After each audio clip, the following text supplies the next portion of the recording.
Mateus 13:44. Também o reino dos céus é semelhante a um tesouro escondido num campo, que um homem achou e escondeu. E pelo gozo dele, vai, vende tudo que tem e compra aquele campo. Outro sim, o reino dos céus é semelhante a um homem negociante que busca boas pérolas. E encontrando uma pérola de grande valor, vendeu tudo que tinha e comprou-a. Muito obrigado. Podeis tomar os vossos assentos. Quando nós falamos de riqueza na Bíblia, nós tratamos aí da visão que o Senhor Deus tem sobre coisas valiosas. E quando nós falamos de riqueza na Bíblia, tratando de alguns textos, nós percebemos que lá em Provérbios, capítulo de número 10, versículo de número 22, diz assim: a bênção do Senhor é que enriquece, e Ele não acrescenta dores. Então, riqueza na Bíblia, ela é fruto, ela é resultado da bênção do Senhor. Riqueza na visão bíblica não é resultado do nosso esforço, da nossa busca talvez de levantar de madrugada, não estou dizendo que é errado fazer isso, ou de fazer hora extra, não. A verdadeira riqueza do Senhor é fruto, é resultado, é produto daquilo que o Senhor estende as mãos, porque bênção é isso, bênção é favor de Deus, é Deus te favorecendo, imagina, bênção é favor de Deus, poder do Senhor nos favorecendo para nós frutificar, multiplicar, e bênção de Deus também está ligada à longevidade, à prosperidade. Em outra versão de Bíblia, ainda no tema que estamos propostos a falar sobre riquezas conectadas a Cristo dentro de Mateus 13, 44 até 46, em uma outra versão, Provérbios 10, 22 diz assim, a bênção do Senhor, traz riqueza e não inclui dor alguma. E talvez não seja dor física, porque tem muitas pessoas hoje, entre aspas, dizendo que estão se enriquecendo, e às vezes elas não trazem marcas físicas, de dores, talvez de um trabalho pesado, mas talvez traz uma marca na consciência, uma consciência pesada, enriquecendo com coisas ilícitas, e tudo aquilo que não está dentro do cuidado, do favor de Deus, ela não faz bem para o ser humano. É por isso que ele diz, a bênção do Senhor traz riqueza e não inclui dor alguma, a pessoa fica em paz. Na nova tradução linguagem de hoje, vou trazer algumas versões e aí nós voltamos lá para o texto, diz assim, Provérbios 10, 22, a bênção do Senhor Deus traz prosperidade e nenhum esforço pode substituí-la. Olha só que riqueza, a bênção do Senhor traz prosperidade e não existe esforço nenhum que pode substituir a bênção de Deus. Então, se nós tivermos que escolher, irmãos, entre a bênção de Deus e o nosso roteiro, às vezes, para correr atrás das coisas, é melhor você ficar com a bênção de Deus. Porque tem muita coisa que está privando você de ser um abençoado por Deus, de ser alguém que está no alvo ou na mira das bênçãos de Deus. E uma receita muito boa no Antigo Testamento é Deuteronômio 28, Se vocês atentamente ouvirem a minha voz, guardando aquilo que eu tenho determinado para vocês, olha só o que vai acontecer, a bênção do Senhor vai ir de encontro a vocês, ou seja, vocês vão ser alcançados pela bênção. Vocês percebem que tem muitas pessoas hoje que estão invertendo o papel, às vezes não levam uma vida pautada, uma vida estruturada naquilo que o Senhor deseja, consequentemente saem fora do roteiro de Deus, e aí eles correm atrás de fazer campanhas e mais campanhas, propósitos e mais propósitos, assim, no sentido de receber algo por alguém que está se dedicando ao Senhor e sendo utilizado nos dons espirituais, mas a forma e o jeito que Deus determinou para que nós possamos Ser abençoados é que as bênçãos do Senhor que vai de encontro a nós. Uma outra versão ainda, nova versão transformadora, diz assim, ó: a bênção do Senhor traz riqueza e Ele não permite que a tristeza a acompanhe, né? Se é bênção de Deus, se é riqueza de Deus, se foi Deus que deu, com essas bênçãos não vai vir tristeza, amargura, mente pesarosa. Não, Deus não permite isso. E última versão, diz assim, ó, Nova Bíblia Viva: a bênção do Senhor é a base da verdadeira riqueza, pois não traz tristezas e preocupações. Olha só, a bênção do Senhor é o fundamento, é a base da riqueza, pois não traz tristeza, da verdadeira riqueza, e nem preocupações. Então quem está no alvo da bênção de Deus, ele desfruta de tudo isso, né? Vocês percebem que as versões da Bíblia, elas nos abrem mais a riqueza que é a palavra do Senhor. E quando nós falamos de riquezas conectadas a Cristo, nós remetemos a várias ideias que é proposta inclusive pelo Senhor, lá em João capítulo 15, onde ele compara: eu sou a videira verdadeira e vocês são as varas que estão ligadas. Então, riquezas ligadas ao Senhor. Paulo também em suas cartas vai dizer, ó: vocês estão em Cristo, e assim pois que se alguém está em Cristo, nova criatura é. Ele usa esses termos para dizer que a nossa ligação com Cristo, ela é uma realidade, foi feito, e nós precisamos desfrutar das riquezas que existem em Cristo Jesus. E hoje nós vamos falar sobre algo especial, porque vamos falar sobre algo que o próprio Senhor Jesus falou através de parábolas, mais uma dele, comparando o reino dos céus a um tesouro escondido num campo, que alguém o encontrou, vendeu tudo que tinha e foi lá e possuiu esse campo. Quando nós olhamos para este texto, nós vamos perceber que no contexto da época, nas histórias da Bíblia, ela foi falada em um contexto cultural, ela foi elaborada através de um povo, e esses povos, que não é só um povo, é vários povos, eles tinham muitos hábitos, eles tinham muitas demandas, eles atuavam em um cenário da época de uma forma, e Jesus se utilizou exatamente do contexto, onde enterrar tesouros era uma prática comum naquela região. Por quê, irmãos? Porque ali naquela região existia muita coisa que acontecia. Dentre essas coisas acontecia aqui, olha para mim, calamidades, acontecia invasão, e acontecia também muito pilhagem, ou seja, um exército conquistador se reunia e invadia, saqueando, roubando, fazendo aquilo que ele achava por bem para ampliar o seu poder, riquezas, preciosidades.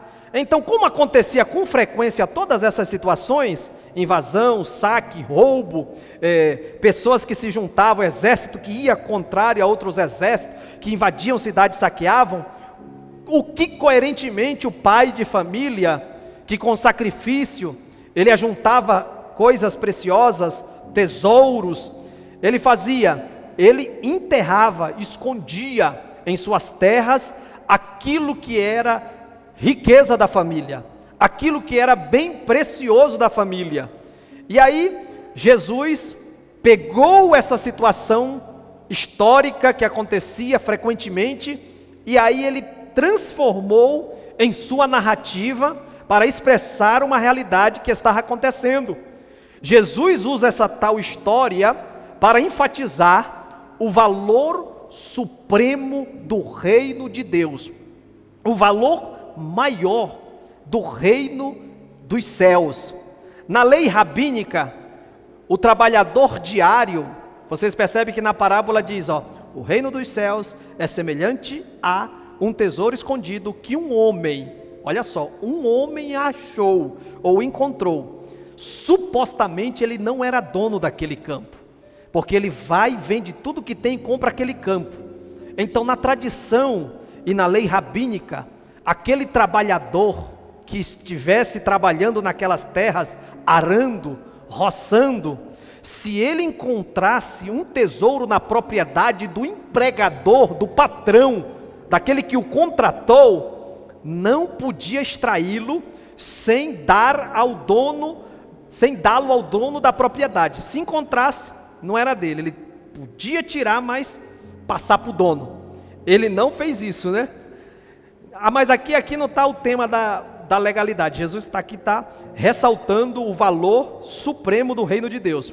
Então o descobridor, aquele que achou o tesouro, então evita este problema comprando aquela terra.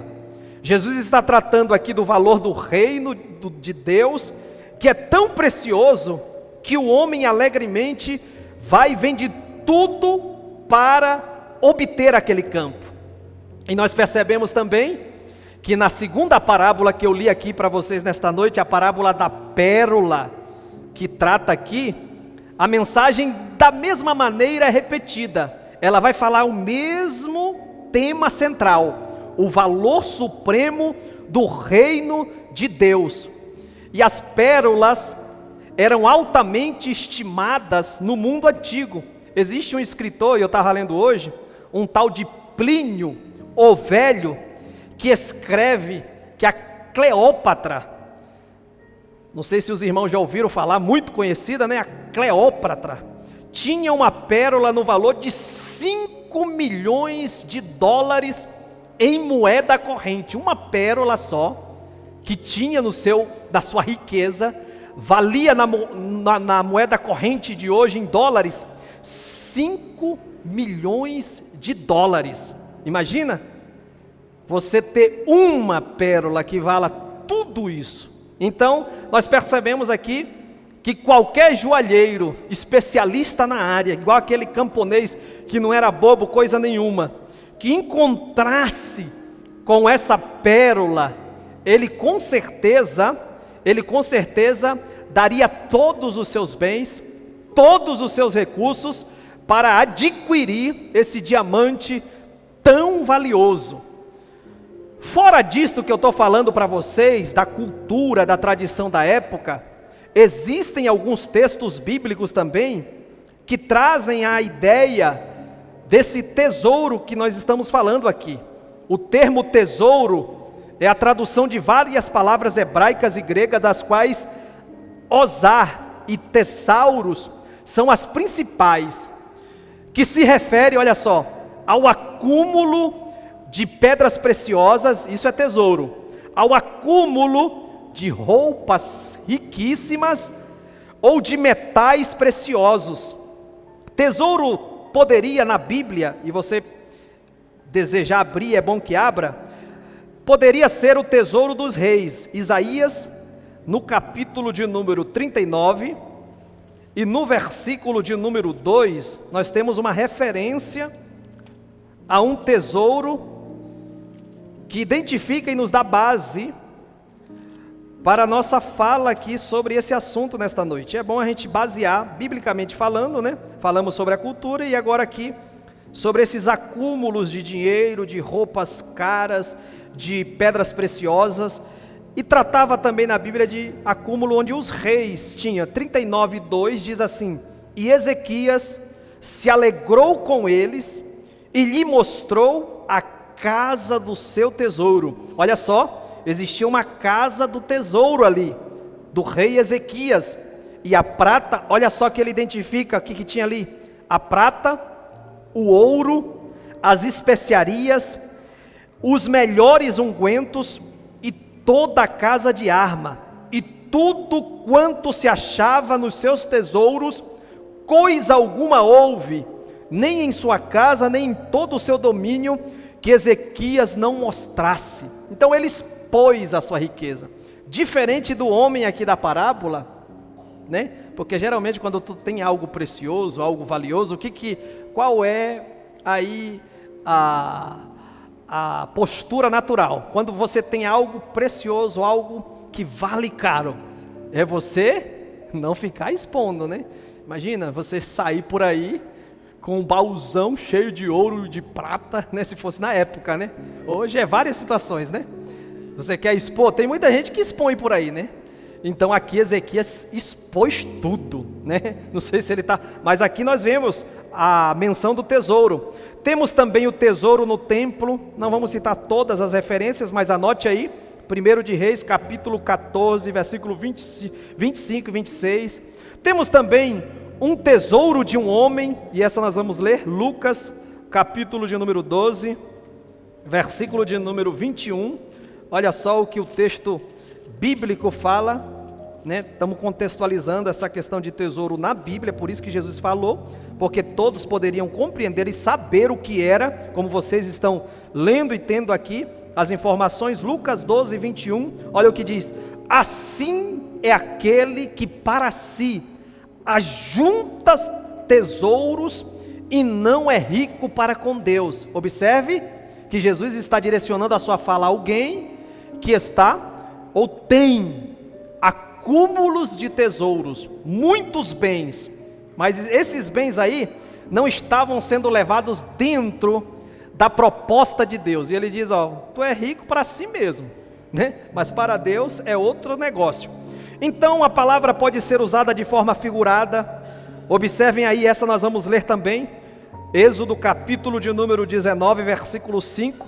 A palavra pode ser usada de forma figurada, onde Israel, declarado pelo próprio Moisés, utilizado aí a palavra do Senhor, que Moisés era profeta, declara que o próprio Israel era tesouro do Senhor. E depois nós vamos ler Salmo 135, versículo de número 4.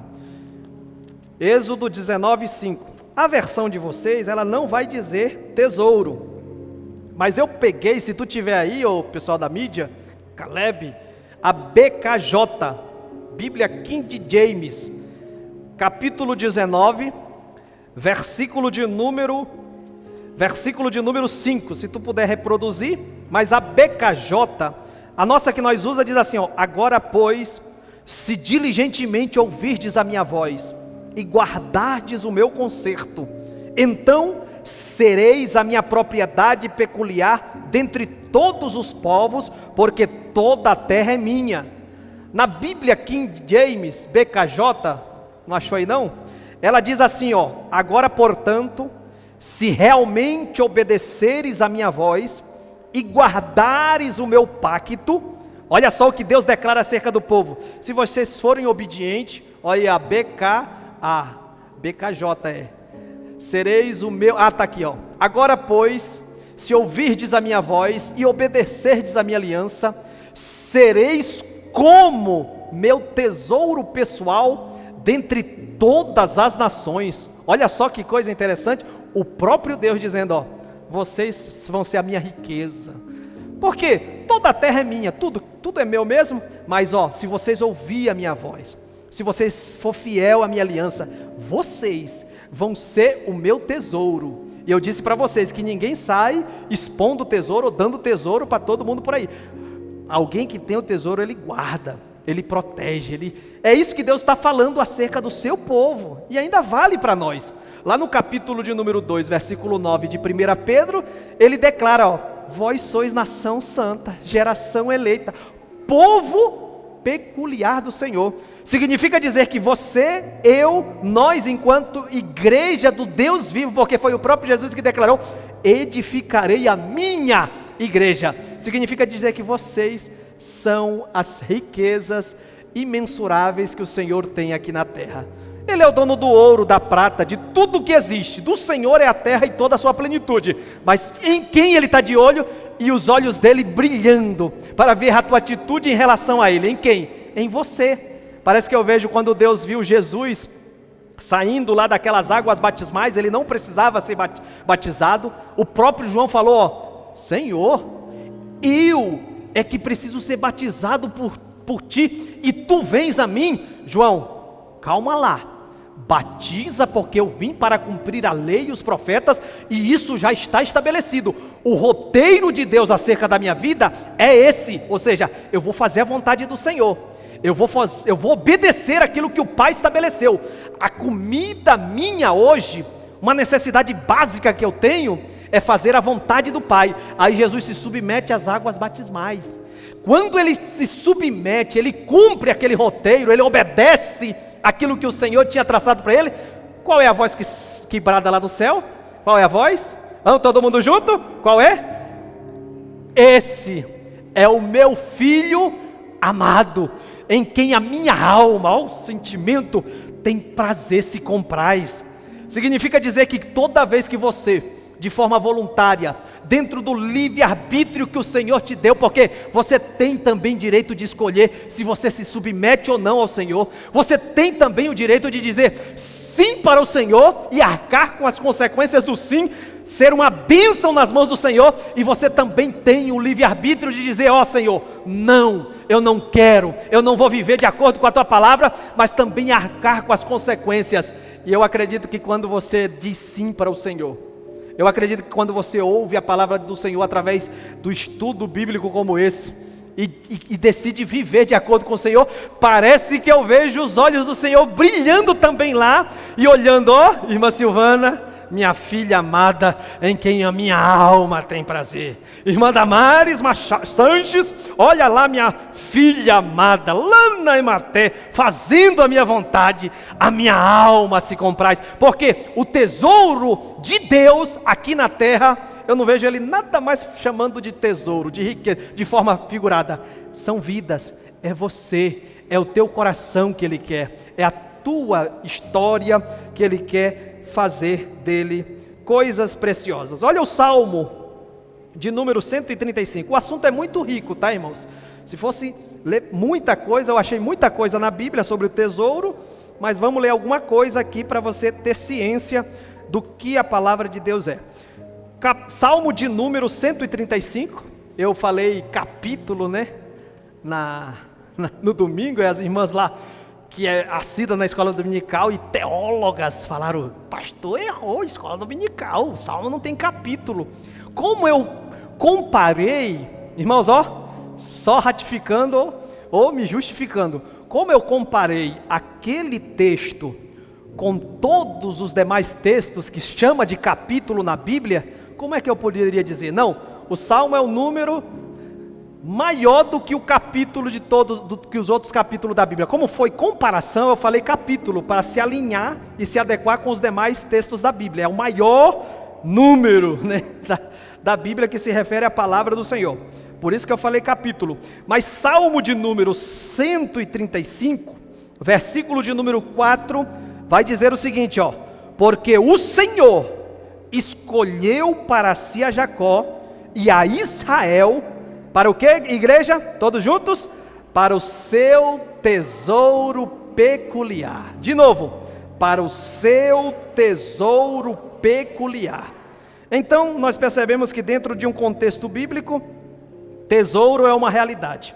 Ou ainda, além de tesouro ser coisas preciosas acumuladas, o povo de Deus, de forma figurada, também faz referência ao tesouro celestial, que é a salvação e a virtude que a pessoa na graça de Jesus recebe. Mateus capítulo de número 6, versículo de número 19 a 21, Lucas de número 12, versículo de número 33. Outra coisa que pode ser comparado ao tesouro na Bíblia, o Evangelho, capítulo 4, versículo 7 de 2 aos Coríntios, diz assim, que nós temos esses tesouros em vasos de barro. Então é os crentes pregando o Evangelho, ou a qualidade do coração de alguém, né? A qualidade do coração de alguém também pode ser comparado a tesouro na Bíblia, a preciosidade. Então os termos gregos e hebraicos mencionados acima, tanto tesauros como osar, acima também pode significar o lugar ou o recipiente. Na época era um saco de peles de animais ou um baú de madeira, né? Pode identificar o recipiente.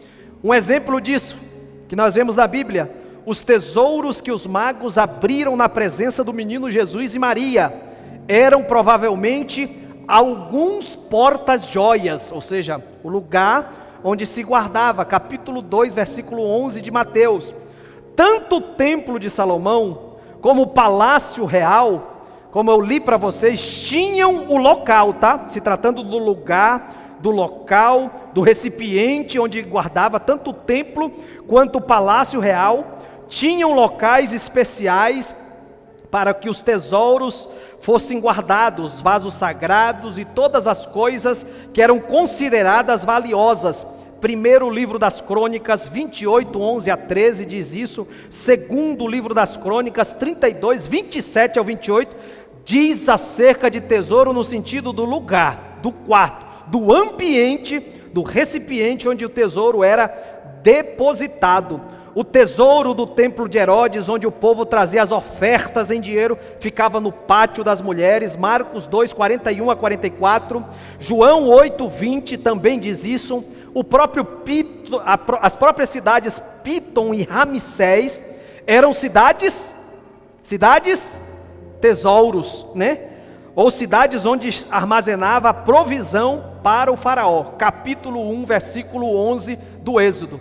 Então está claro na Bíblia, tanto com informações históricas, quanto como informações da Bíblia Sagrada, que tesouro fazia parte da realidade do povo. Jesus, se utilizando dessa visão, desse parâmetro, ele também vai aqui expressar algo importantíssimo.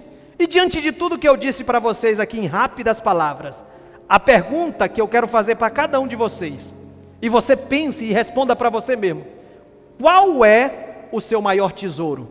Tudo isso que eu falei aqui remete a coisas valiosas, a coisas preciosas, a coisa que você pensa assim, ó, tem um grande valor para mim, tem uma alta consideração para mim. Aí diante de tudo isso que eu falei para você, vai aí a pergunta: qual é o teu maior tesouro? Vocês percebem que nós temos o hábito, e é assim a vida e sempre vai ser, acredito eu, nós temos várias coisas que nós colocamos ou consideramos valiosas na vida, né? Vai pensando aí em que você considera valioso na vida. Tanta coisa que você dá valor à tua vida, vai pensando aí.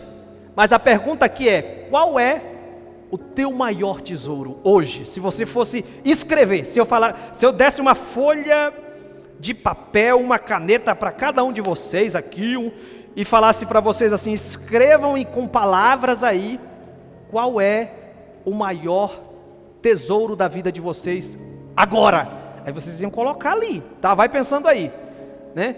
O maior de todos, se tivesse que responder audivelmente, né? Falar, gritar, assim rapidamente, pensando, sem tempo para muito raciocínio, porque você já tem definido o que é o teu maior tesouro. O que você responderia? É isso aí mesmo, tá? Então, sabemos que o valor de todas as coisas, ou de algumas coisas na vida, ela é relativo ao lugar, ao tempo e à circunstância que nós estamos vivendo. Por exemplo, se alguém tiver um dia todinho no deserto, um dia todinho, é um exemplo que muita gente dá, mas eu vou usar a mesma coisa. Caminhando naquele deserto, não tiver bebido água.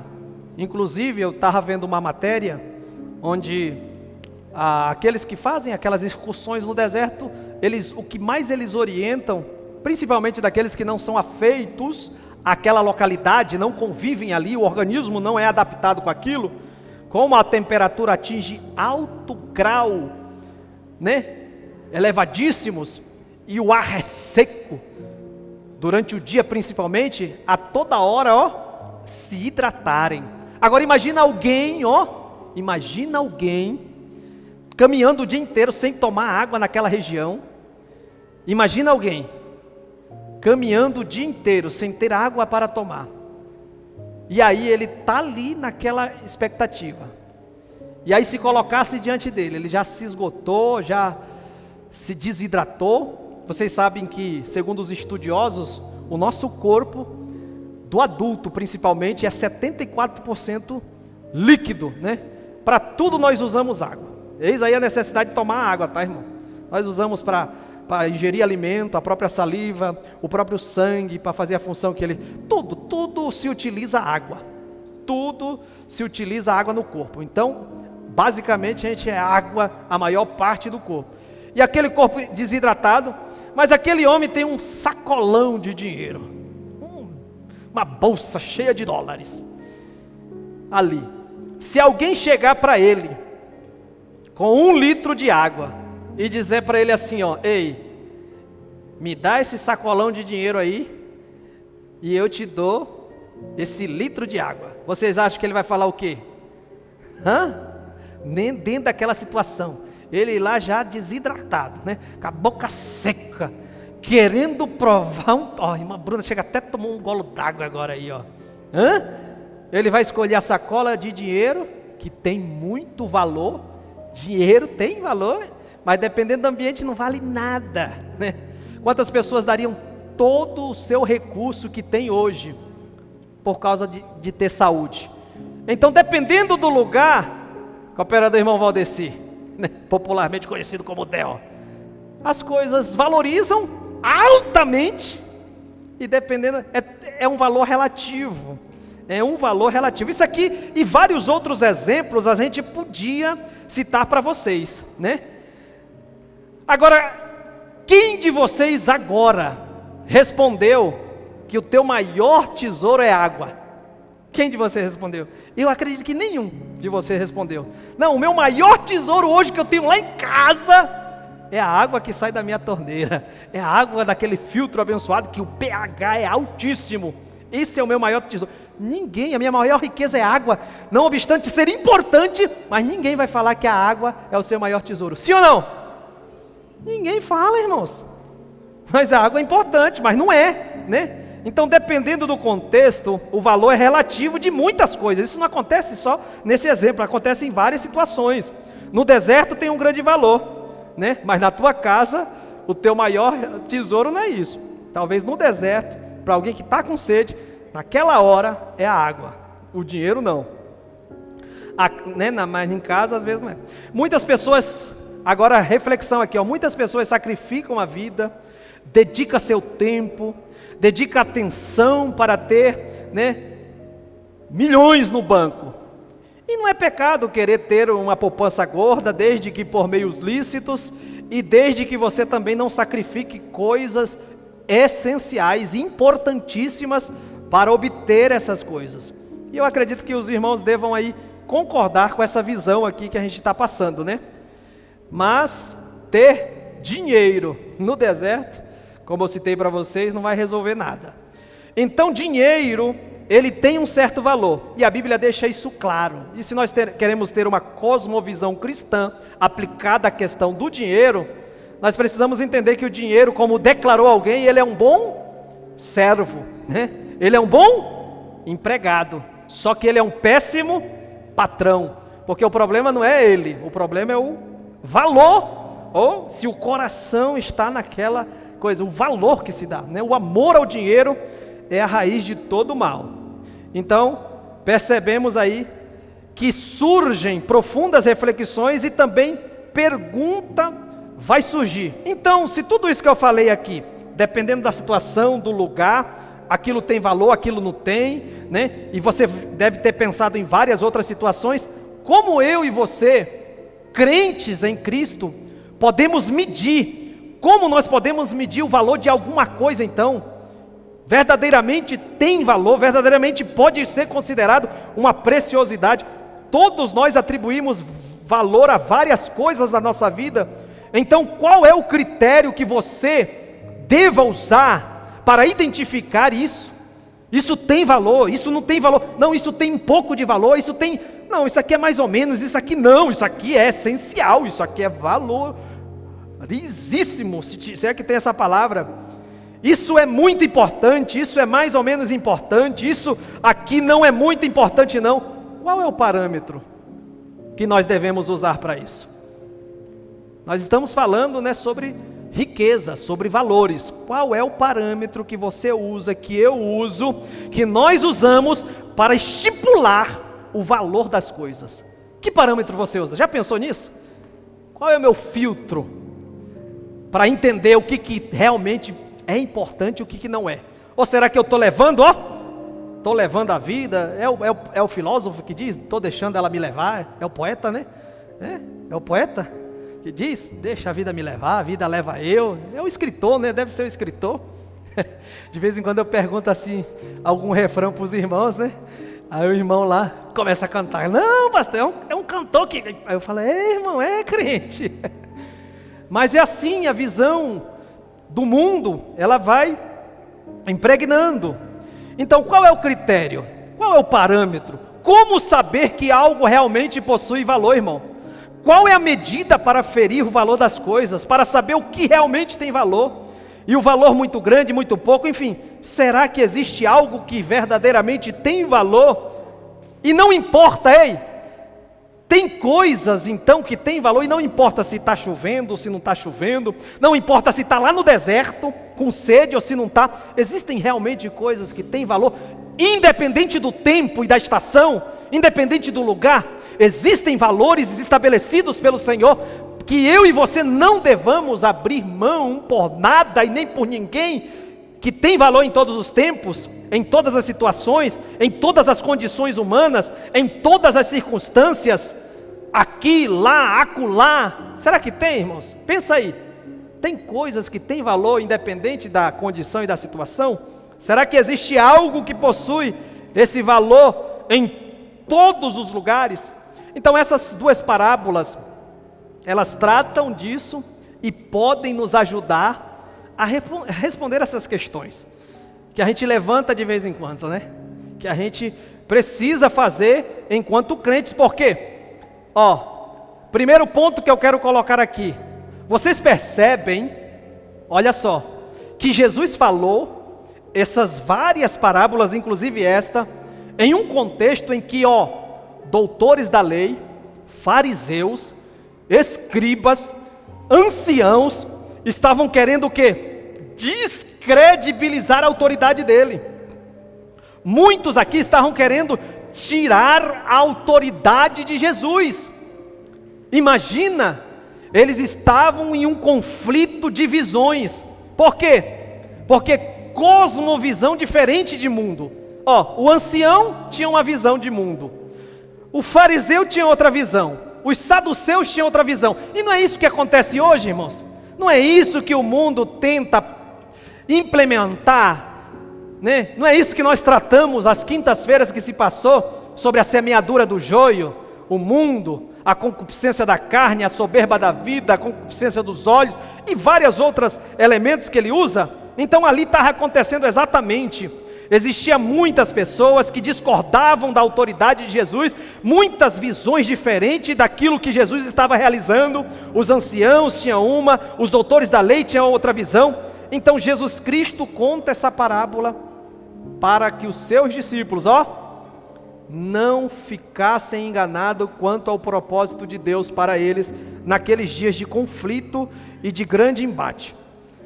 E outro detalhe importante aqui, e vocês percebem em todo o capítulo de número 13, que Jesus fala o seguinte, ele começa para introduzir a sua pregação, os seus ensinos, as suas parábolas, dizendo, também o reino de Deus é semelhante, aí ele conta a parábola.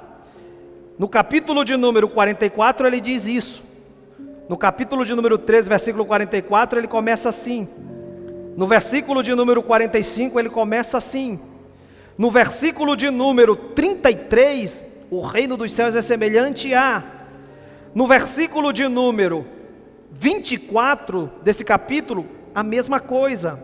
No versículo de número 31 de Mateus 13, ele diz, o reino dos céus é semelhante.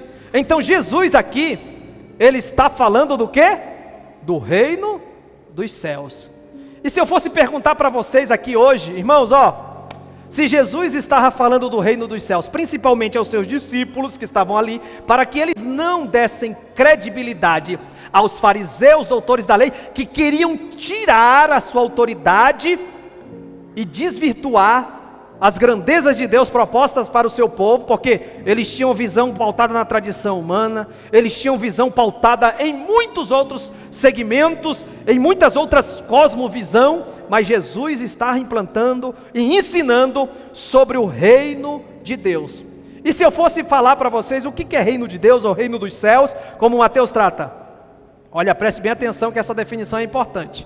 Em rápidas palavras, reino dos céus ou reino de Deus é uma expressão que aponta para o domínio salvífico de Cristo na vida de pessoas. Reino dos céus e reino de Deus aponta para o domínio, porque se tem reino tem um rei, se tem reino tem um soberano, aponta para o domínio salvífico de todos aqueles que estão inseridos nesse projeto do Senhor Jesus. Aponta para o domínio, para o reinado de Jesus Cristo na vida de alguém. Quando o reino de Deus chega na vida de alguém, e não só chega como proposta, como diz Apocalipse 3:20, o que diz lá? Eis que eu estou à porta aí, se alguém ouvir a minha voz e abrir a porta, o que vai acontecer? Eu entrarei e cearei com ele e ele comigo. Sentar na mesa, na cultura judaica, identifica o quê? Eu quero ter comunhão, eu quero ter aliança, eu quero ter compromisso. Um judeu não convidava ninguém para sentar para comer na mesa com ele, se este não tinha intimidade, afinidade, compromisso. E é por isso que Jesus está dizendo: eis que eu estou à porta e bato. Eu quero entrar e não quero entrar, eu quero me sentar com vocês, eu quero ter comunhão, eu quero ter aliança com vocês. Vocês percebem que lá na aldeia de Emaús, quando aqueles 2 discípulos chegaram para comer, para cear, para se alimentar, o que eles fizeram? Eles sentaram na mesa e deram a honraria de partir o pão para aquele que estava sendo convidado. Quem era o convidado deles? Que eles disseram: fica, Senhor, já se faz tarde, pernoita por aqui conosco. Eles gostaram tanto do papo na caminhada, que eles convidaram Jesus para se entrar e se achegar. No momento de partir o pão, o que diz a Bíblia Sagrada ali? A Bíblia diz que quando ele partiu o pão, diz a Bíblia que abriu-se-lhe o entendimento, os olhos, e eles reconheceram que era Jesus, no partir do pão. Porque toda vez, ó igreja, isso é importante para você, eu não estava no meu esboço, mas eu vou te falar, toda vez que Jesus se senta para comer com alguém, na cultura da época era diferente. Aquele que era convidado era aquele que partia o pão e ficava com a maior e melhor parte. Aquele que era convidado, ele tinha o direito de partir o pão e ficar com a melhor e maior parte. Quando Jesus, que era convidado, parte o pão e dá a melhor e maior parte para aqueles que estavam ali sentados na mesa com ele, Jesus está dizendo: ó, todos aqueles que estão comigo, têm aliança comigo, me convida para cear, já abriram a porta para mim entrar. Eu, Jesus, tenho um melhor para vocês. Quantos já convidaram Jesus para entrar assim? Levante a tua mão assim.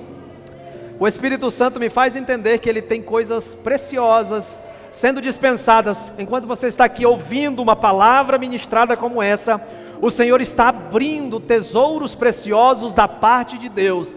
Está chegando para vidas aqui, diz o Espírito Santo de Deus ao meu coração. O iabacancho que perdia, labrai comancho naganduria rebacancho nagandarabahai. Qual é o lugar que o Senhor tem tido na tua vida, sobre a tua estrutura, sobre a casa que o Senhor tem estabelecido para ti? E quando eu digo casa, o Espírito Santo me orienta a te dizer a casa espiritual, o lugar onde você tem que convidar Jesus, como Ele é o templo, como você é o templo e morada do Espírito, você precisa frequentemente manter organizada, receptiva, com a porta aberta, acessível para o teu Senhor, e isso através de comportamentos e postura que identificam a vontade de Deus na tua vida. Nesta noite Deus está te restaurando. Levante as duas mãos assim. O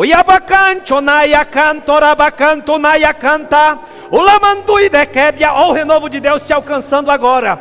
Olha Deus te tocando nesta área da tua vida. Olha Deus te dando saúde. Olha Deus restaurando o ânimo. Olha Deus repreendendo a enfermidade. Olha Deus te dando vitória. Em nome de Jesus, recebe, porque vem de Deus para filhos amados aqui nesta noite. Andokeia canchonaya hasuriandereba naganduria rábia. Oh glória a Jesus, oh glória a Deus. Eu sinto Deus aqui, igreja do Senhor. Dê liberdade a Ele, dê liberdade. O Espírito Santo está passeando na casa, passeando.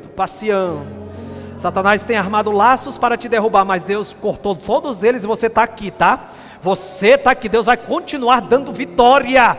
Mantenha o teu posicionamento, porque tenho coisas boas e extraordinárias para ti, diz o Senhor nesta noite. Vai adorando, vai servindo a Deus, vai celebrando a Ele, vai dando glória, vai dando louvor, vai expressando a tua gratidão diante do Senhor, aleluia. Oh glória a Deus, oh glória. Jesus está falando sobre reino dos céus e comparando as situações. Então quando ele diz aqui, reino dos céus é a expressão que aponta para o domínio salvífico que Jesus exerce na tua vida. E dentre as coisas que ele fala aqui também, ele compara um grão de mostarda, pequenininho. E ele compara também ao fermento. E vocês percebem que tanto um quanto o outro, ele fala sobre essas parábolas, eles começam em uma proporção quase que invisível, né? Mas aí, olha só como que é as coisas de Deus na tua vida. Aí vai ganhando forma, vai ganhando corpo, vai ganhando proporção. Não é assim que Deus faz na nossa vida? Quando Ele nos pega, quem era eu? Quem era você?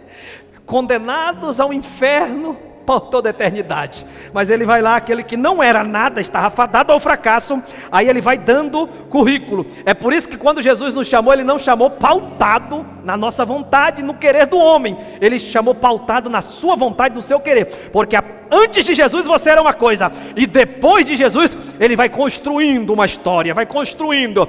E se você perseverar, diz o Espírito Santo de Deus, pode ter certeza, você vai ter história diante da presença de um Deus que vai acrescentando à medida que você vai caminhando. Quantos acreditam e desejam receber a cada dia mais da porção do Senhor? Então exalte o nome do Senhor, exalte. Cristo está ensinando sobre esse reino, esse domínio salvífico que Ele exerce na vida de alguém. Se você é salvo, você precisa absorver cada lição, você precisa perder nada. Se você tem o Senhor Jesus, aquele que é rei sobre a tua vida, o Salvador, que domina sobre a tua história, você já não é mais servo do pecado, mas você é um servo de Deus dedicado. Você precisa absorver cada lição que é passada através dessas parábolas, porque ele está falando sobre o reino dos céus, ou seja, sobre o domínio salvífico que Ele exerce na pessoa de alguém que abriu a porta, recebeu, se arrependeu, se voltou para o Senhor. É sobre você que Ele está falando. Porque se o mundo tem a sua visão e muitos têm as suas visões, a igreja tem alguém que dá a visão para ela. Então, depois de todas essas informações, vamos então aqui entrar na nossa parábola. O reino dos céus é semelhante a um homem que, percorrendo por ali, ele encontrou um tesouro escondido. Tesouro oculto. Olha só, grave bem isso. Tesouro escondido. Tesouro oculto. Aquilo que está escondido não está à vista, né? Aquilo que está escondido não se percebe com a visão humana. Aquilo que está escondido, não podemos identificar. Como identificar algo que está oculto? Para nós, impossível, né? Então aqui tem uma primeira lição, olha só, primeira lição da parábola. O reino dos céus é uma realidade escondida. O reino dos céus é uma realidade oculta. E como entender isso? Será que aquilo que nós vemos com os nossos olhos naturais é tudo que existe? Com certeza, a nossa visão é muito útil, né? Jesus tratou da nossa visão, os olhos, diz o texto, em das falas de Jesus, são a lâmpada, a candeia de todo o corpo. Se os teus olhos forem bons, no sentido de olhar e focar em coisas boas, todo o teu corpo terá luz. Se os teus olhos forem maus, olha a importância da tua olhada. Para onde? Para o que você está olhando? Direcionando os teus olhos. Ele diz que os nossos olhos são uma bênção de Deus. Mas será que tudo isso que está diante dos nossos olhos, claro que tudo isso existe, mas será que é só isso que existe mesmo? A pergunta, que eu faço, que a gente sabe pela palavra do Senhor, será que é só isso que nós enxergamos com esses olhos, que realmente é uma realidade, sim ou não? Não, Porque nós percebemos que Paulo ele vai orientar a igreja de Corinto, e ele vai dizer o seguinte, meus irmãos, não andem por vista, mas andem por fé. 2 Coríntios capítulo 5, versículo 7, ele vai dizer assim, nós não andamos por vista, mas nós caminhamos por... Se eu fosse aí traduzir esse texto, eu ia colocar assim, as coisas para o crente são verdadeiras, não por aquilo que ele olha, mas por aquilo que ele ouve, e ouve da parte de Deus. O que Deus declara, isso é a realidade. Então tudo aquilo, com certeza aquilo que nós vemos com os nossos olhos naturais existe, a não ser que tiver alguma dificuldade de enxergar, Mas a pergunta não é essa, será o que eu vejo com os meus olhos naturais, o que você vê com os olhos naturais, é realmente tudo o que existe? Ou a gente deixa escapar alguma coisa? Que a gente sabe pela Bíblia que os olhos naturais são uma bênção, enxergar é uma bênção de Deus, mas mesmo que a nossa visão seja boa, grave bem isso, existem coisas no plural que essa visão não consegue ver. Existem coisas, situações que com a visão natural sua, você não consegue enxergar. Há coisas existentes que a visão humana não vê, o olho natural não vê. Tem que ter visão de Deus, tem que ter visão espiritual. Se não percebam, às vezes você olha assim e pensa, não sei se você já pensou, tinha tudo para estar bem, tem dinheiro, tem família, tem um bom emprego, mas por que não está bem? Aí você olha assim, não consigo ver nada, enxergar nada que me diga que tem que estar mal. Mas se você for olhar para aquilo que Deus declara, e for filtrar o que está acontecendo, você vai enxergar muita coisa fora do padrão do Senhor. Você vai enxergar muita coisa que não identifica aquele ou aquela como tesouro do Senhor, porque se nós somos tesouro do Senhor, nós precisamos andar segundo o Senhor. Mesmo que tenhamos uma visão de longo alcance, tem coisas que existem, mas que os olhos naturais não captam. Tem coisas que existem e que a gente não consegue enxergar. Então, dá para a gente fazer uma relação sobre esse fato e o que Cristo está dizendo. O reino dos céus, ele é semelhante a uma realidade que está escondida. Com os olhos naturais, você não vai conseguir ver o reino dos céus. Você não vai conseguir perceber qual é a finalidade de Deus para esse tempo na tua história, em tudo que você está atravessando hoje. Com essa visão natural você não percebe, porque o reino dos céus, ele é comparado a um tesouro que está escondido. E como eu vejo isso? O que nós vemos com os nossos olhos naturais é real, a não ser que, repito, exista aí uma interpretação errada, Teus olhos precisam aí de manutenção. Mas Jesus disse que o reino dos céus é parecido, é semelhante a um tesouro oculto no campo. E preste atenção nisso aí. A Bíblia diz que nós fomos criados por Deus, para Deus e para o louvor da sua glória. Lá em Romanos 11:36, Paulo vai dizer isso. Fomos feitos por Ele, para Ele e para o louvor da sua glória. A Bíblia diz que Deus nos criou para isso. Por Ele, para os seus objetivos. Mas a Bíblia também vai identificar, que nós, seres humanos criados para Deus, por Deus e para Deus, para os seus objetivos, fomos também afetados como criação de Deus, quando o que entrou no mundo? O pecado. E quando o pecado entra e atinge o ser humano, ele vai atingir os sentimentos, ele vai atingir as emoções, ele vai atingir a audição, ele vai atingir a visão. O ser humano foi atingido na esfera relacional, na esfera de raciocínio, ou seja, as nossas emoções não são confiáveis mais. Não, eu só